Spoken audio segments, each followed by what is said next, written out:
Bonjour Nils, Bonjour Pierrick. Centréon Summit 2022, on parle de MAP. MAP, le nouveau MAP. On va attaquer direct. Allons-y. Allez, c'est parti. Donc déjà, un petit slide pour présenter la proposition de valeur de MAP, recadrer un peu les choses. Donc MAP s'adresse aux équipes IT qui ont besoin donc d'avoir une vision claire de la disponibilité de leur infrastructure, de ses performances et avoir accès à des données actionnables, comme on dit. Donc Centréon MAP, c'est un produit commercial qui fait partie intégrante de la Business Edition et qui est totalement intégré à Centréon et à ses mécanismes. Donc on parle des ACL, des différents objets de Centréon, des données temps réel et bien sûr des menus, des pages de Centréon. Et donc Centréon MAP permet donc à ces équipes IT de pouvoir facilement créer et exploiter des représentations visuelles multiniveaux de leur infrastructure IT, de leurs applications et de leur réseau. Très bien. Donc, MAP, c'est un produit qui existe chez Centréon depuis un certain nombre d'années. Et il y a quelque temps maintenant, on a décidé de tout refaire du sol au plafond. Et donc, du coup, ça inclut principalement deux composantes. Donc, la composante principale, c'est ce fameux éditeur. Beaucoup de nos clients avaient des difficultés avec cet éditeur. Le fait qu'il fallait l'installer sur leur propre poste de travail pour pouvoir créer des maps, avec toutes les problématiques que ça engendre en termes de sécurité, de maintenabilité, d'accès réseau au serveur map et ce genre de choses, quoi. Donc ça, c'était plus adapté à un système moderne, une infrastructure moderne. Donc première chose, on a donc supprimé cet éditeur desktop et on l'a complètement intégré dans l'interface web. On va voir ça dans un instant. Et la deuxième partie, donc du coup, la partie back-end. Donc là aussi, pareil, on a tout refait. On avait pas mal de problèmes de performance sur le map actuel. Donc, on a complètement rebooté le data model pour gagner en performance. Donc, on sait qu'on avait des petites problématiques de chargement des statuts en temps réel qui prenaient un petit peu de temps, d'ouverture de map, ce genre de choses. Donc, on a refait ça et maintenant, ce problème de performance devrait être résolu ou en tous les cas grandement amélioré. C'est ce que nous indiquent tous les tests qu'on a pu faire aujourd'hui dans nos labos. Donc, pas d'inquiétude. Si vous avez beaucoup investi pour créer des maps dans l'ancien modèle, elles seront entièrement conservées dans le nouveau modèle. On a mis en place un mécanisme de migration. D'accord. Donc, très simple, on installe la nouvelle version de map, du serveur map. On switch la configuration dans la UI, on va voir ça dans un instant. On migre les cartes sont migrées dans le nouveau modèle, tout est ISO, les cartes sont accessibles de la même manière, les widgets sont mis à jour pour pointer vers la nouvelle base de données, le nouveau serveur. Donc, c'est complètement transparent. Et en plus, pour éviter rassurer encore nos clients là-dessus, s'il y a le moindre problème, on switch et on revient à l'ancien modèle qui est entièrement conservé, qu'il n'y a rien qui est détruit dans l'opération. Donc, on peut retrouver ces maps legacy telles quelles en un instant. D'accord. Donc, ce que je vous propose maintenant, c'est de voir ça en vrai. Petite démo. Petite démo. Alors, tu vas partager ton écran. Allez. La petite plateforme Centréon. On va te laisser partager l'écran. Voilà, pour une petite seconde. Voilà, c'est parti. Comme le disent quelques commentateurs là sur le chat, good news, l'éditeur web. Good news, l'éditeur web. On va voir ça tout de suite. On voit mon écran? Oui. Parfait. Donc là, vous connaissez, c'est donc le map existant. Donc là, c'est une plateforme de démo. On a créé quelques maps pour l'occasion. Et donc, on va voir, bon, ça ne prend pas en compte, on n'allait pas montrer la procédure d'installation, mais tout est documenté, pas à pas d'inquiétude, c'est très simple. Tout est pour un utilisateur qui a l'habitude d'installer des produits Centréon, il n'y a aucune difficulté et la documentation est tout à fait complète sur ce point. Donc là, on va dans les extensions. On a configuré la plateforme pour qu'elle ait ce double run de Legacy et du nouveau map. Donc, on switch, on passe au… Alors, attendez, parce que je voulais juste vous montrer quand même juste avant les maps telles qu'elles étaient pour vous prouver que ce sera bien les mêmes maps Donc avant là, et après. Là, on est sur une plateforme standard, ça voilà, c'est du Legacy, c'est une carte qui a été créée avec l'ancien éditeur. C'est une carte qui a été créée avec l'ancien éditeur. Magnifique. Elle est magnifique, hein. Alors, pas très représentative, mais il y a un petit éventail de tous les items qui étaient présents dans le Legacy. Maintenant. Donc là, c'est même en custom view. Elle était dans la custom view. Voilà, je trouve que tout est transparent. Il n'y a pas de trucage ni d'artifice. Voilà. Donc, je reviens dans les la page de extensions. configuration de map. Je passe au nouveau map. Donc c'est écrit tout petit, mais on avait vu qu'il y avait un petit toggle là. Voilà, j'ajoute un petit toggle. Et là, on revient à la page de map, c'est la même page. Et là, la nouvelle interface. Donc, vous voyez, vierge entièrement de map. Donc, un administrateur qui va faire ce switch, la première chose qu'il va faire, il va dire, je veux récupérer toutes mes anciennes maps. Donc, comment il fait? Un bouton migrate, il migre toutes les cartes. Alors, voilà. Donc là, on a quelques maps, 4-5 maps, donc ça prend quelques secondes. On estime que ce processus peut prendre entre quelques secondes si vous avez quelques maps, jusqu'à quelques dizaines de minutes, voire quelques heures pour les plus grosses infrastructures, mais on ne parle pas de jours. Donc voilà, la migration s'est terminée avec succès.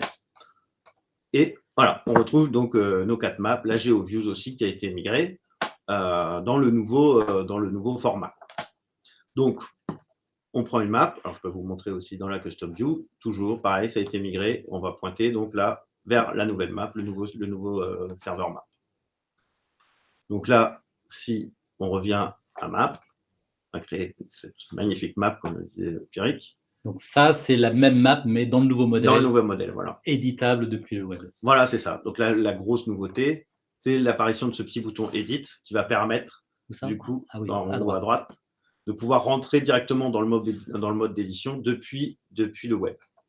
Donc, on va cliquer sur Edit. Et là, l'interface, nous, on s'est basé sur une librairie qui existe, qui est assez connue dans le métier, qui s'appelle Draw.io, qui est utilisée par des outils, par exemple, comme Lucidchart. Donc, qui est très répandu. Donc, si vous avez déjà eu affaire avec Lucidchart, vous ne serez probablement pas perdu. Donc là, sur la gauche, toutes les shapes, les items de Centrion Map qu'on peut ajouter. Donc pour des shapes simples, carré, triangle, voilà. Et puis après, tous les widgets de Centrion ont été conservés. Donc le pie chart, le graphe, les gauges, etc. Les médias pour agrémenter vos cartes, donc des liens et des URL externes pour aller rebondir vers d'autres systèmes, par exemple, des images, tous les liens de type simple, juste pour une question de représentation, des liens de type statut, des liens de type métrique. Pareil, disponible, tous les objets Centrion, les containers aussi, et si vous avez les business activities, si vous avez BAM d'installer sur votre plateforme, donc les business activities. Panel de droite, tout ce qui permet de changer le style, les couleurs, les polices, les fontes, les alignements. Voilà, pour ceux qui étaient coutumiers de l'ancien map, voilà, là, avec Draw.io, on a des facilités pour l'alignement qui sont assez intéressantes.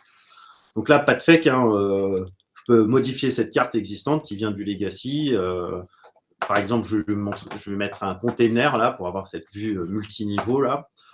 Allez-y, c'est parti. On lui donne un petit nom. Le container. Pourquoi pas lui donner une petite image?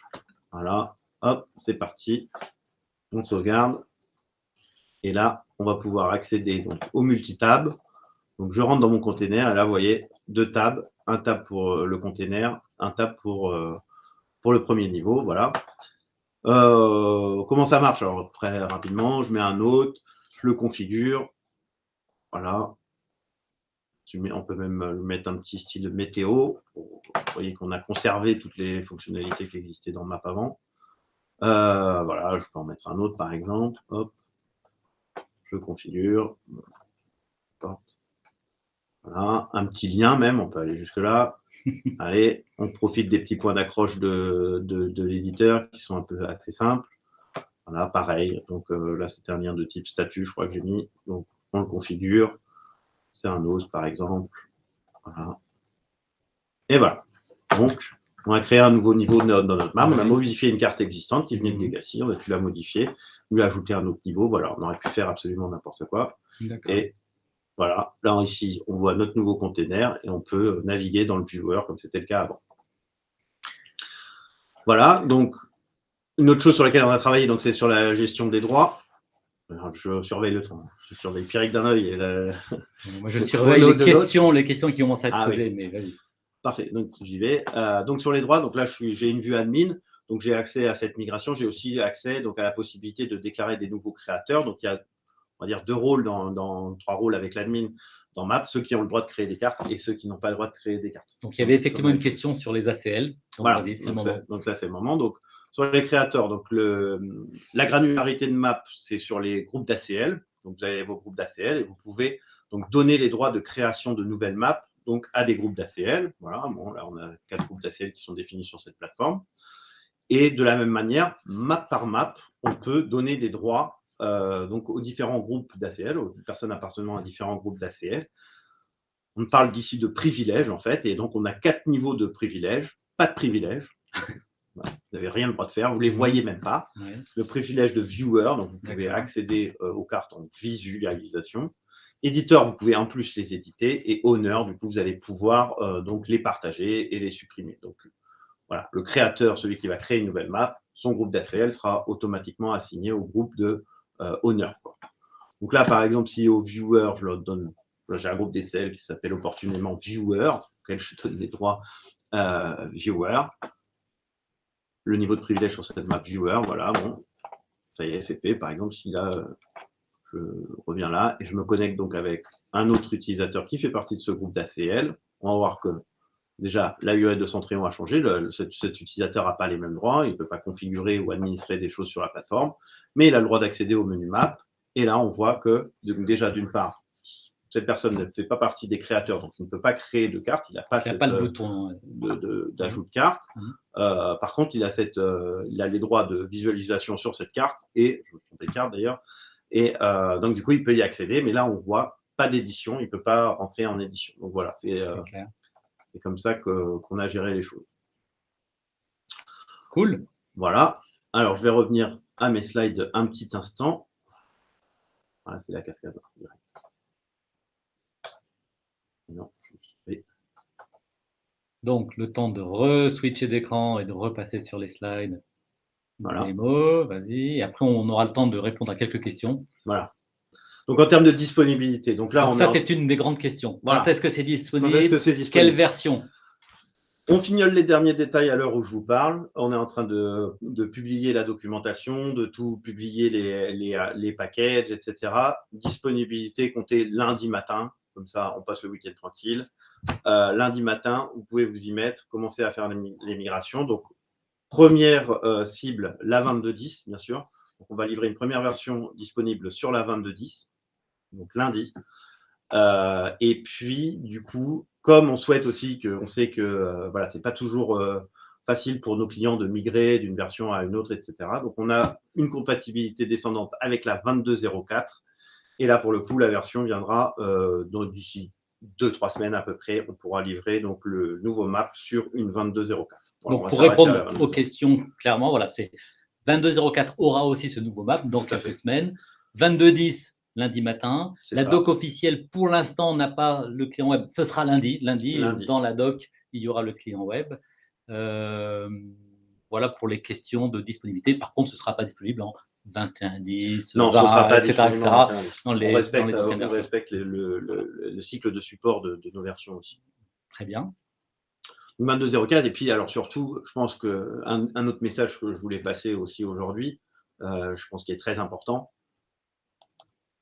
Bon, ça ne pose pas aussi le slide suivant, apparemment. Ah voilà, ça y est, avec une petite latence. Donc voilà, c'est que Map, maintenant, on va pouvoir le faire évoluer. Je pense que vous avez tous remarqué qu'il n'y a pas eu beaucoup de nouvelles fonctionnalités sur Map ces dernières années, parce que c'était extrêmement compliqué pour nous de développer ces nouvelles fonctionnalités basées sur l'existant. Donc voilà, là maintenant, on repart d'une base très saine sur laquelle on va pouvoir développer des nouvelles fonctionnalités. Donc, bon, voilà, je ne vous fais pas la liste dans le détail, quoi, mais des duplications, par exemple, le statut des maps, on va enfin pouvoir le faire. C'était extrêmement compliqué pour nous de le faire avec la version Legacy. Avec la version NG, on va pouvoir le faire assez facilement. Des templates aussi pour faciliter la création des maps. Donc voilà, on a un certain nombre de fonctionnalités, on a plein d'idées pour développer notre nouveau map. Et puis aussi, à ceux qui sont ici, et à tout le monde, on attend que vous installiez, que vous nous fassiez vos feedbacks, que vous nous disiez ce qui vous plaît, ce qui ne vous plaît pas. Et comme ça, on pourra enfin être réactif par rapport à ça et basé sur votre feedback, le faire évoluer et rajouter des fonctionnalités qui sont importantes pour vous. Cool. On a encore quelques questions, mais tu as peut-être des slides. Non, c'était mon dernier slide. On m'a dit 15 minutes. Dernier slide, 15 minutes, trop fort. Alors, tu nous as fait une superbe démo sur une plateforme Centrion en anglais, mais est-ce que l'interface est disponible en français? Alors, aujourd'hui, non. Aujourd'hui, on est disponible que en anglais. D'accord. Et effectivement, donc là, la traduction sera disponible. Ça fait partie des items qui sont dans la roadmap immédiate. Voilà, d'ici fin de l'année, début de l'année prochaine, on pourra avoir l'interface. D'ici quelques mois, le même produit, mais avec l'interface traduite en français. Tout à fait. D'accord. Au niveau de l'éditeur, le statut n'est pas visible, pas dans l'éditeur, non. Dans l'éditeur, on crée sa carte, sans voir le statut. Sans voir le statut. Et au moment où voilà, comme le viewer. D'accord. Une question un peu plus pointue, là, côté ACL, un user qui n'a pas les droits en read, côté supervision, sur un certain périmètre, est-ce qu'il peut avoir le read côté map? Alors, il y a une fonctionnalité qui était disponible dans le Legacy, en plus qu'on déconseillait, qu'on avait trouvé le moyen de désactiver, qu'on déconseillait à nos clients de l'activer, c'était le contrôle des ACL au niveau des ressources. Je ne sais pas si c'est ce à quoi fait référence. Là, c'est est-ce qu'on peut décorréler Donc, non, on donne les droits à une map. Voilà, on sait ce qu'on fait. On donne les droits à une map à un groupe d'ACL. Et à partir du moment où on donne les droits à quelqu'un sur une map, ou un groupe d'ACL sur une map, il n'y a pas de contrôle qui est fait au niveau du contenu de la map elle-même. Voilà, il n'y a pas des choses qui vont être cachées, d'autres qui vont être apparues. S'il a la vue sur la map, il verra tout ce qu'il a map. Mais peut-être qu'en supervision, il n'aurait pas la vue et il pourrait ne pas avoir la vue en supervision, mais avoir la vue en map. Je pense que ça répond à la question. Et si ce n'est pas bien répondu, on peut aller à l'open bar et puis demander Nils et poser toutes ces questions. Je regarde mes questions-réponses. Alors, il y a une question, c'est connexe, hein, c'est sur la partie Mapbox, donc plutôt sur les GeoView. Quand est-ce que Centrion Map pourra intégrer OpenStreetMap en stand-alone pour les plateformes qui sont offline? Alors c'est vrai qu'on s'est concentré vraiment sur le map standard. Les GeoView, aujourd'hui, elles sont restées telles quelles. Donc, il y a déjà, pour les GeoView elles-mêmes, donc il y a déjà la possibilité de configurer des serveurs locaux et d'aller pointer vers ces serveurs locaux pour rendre les tuiles. Maintenant, ça dépend du niveau de précision que vous voulez. Et voilà, ça peut faire un peu des choses un peu lourdes. Mais voilà, donc c'est une question, il y a quelqu'un qui a en tous les cas, ce sujet-là. Aujourd'hui, il y a toujours les maps standards d'un côté, les GeoView de l'autre côté, et voilà. Bon, ben voilà, il y a peut-être encore quelques autres petites questions que j'ai ratées parce qu'elles sont dans le chat et non pas dans le question-réponse. Mais je vois que les participants se répondent entre eux dans le chat. Donc, je pense qu'on va arrêter là. Vous avez l'open bar pour poser des questions plus détaillées. Voilà. Donc, tu es d'astreinte dans l'open bar jusqu'à ce que ça se termine.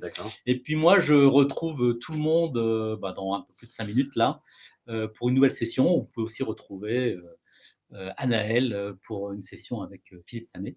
Merci à tous et puis merci Nils. Merci.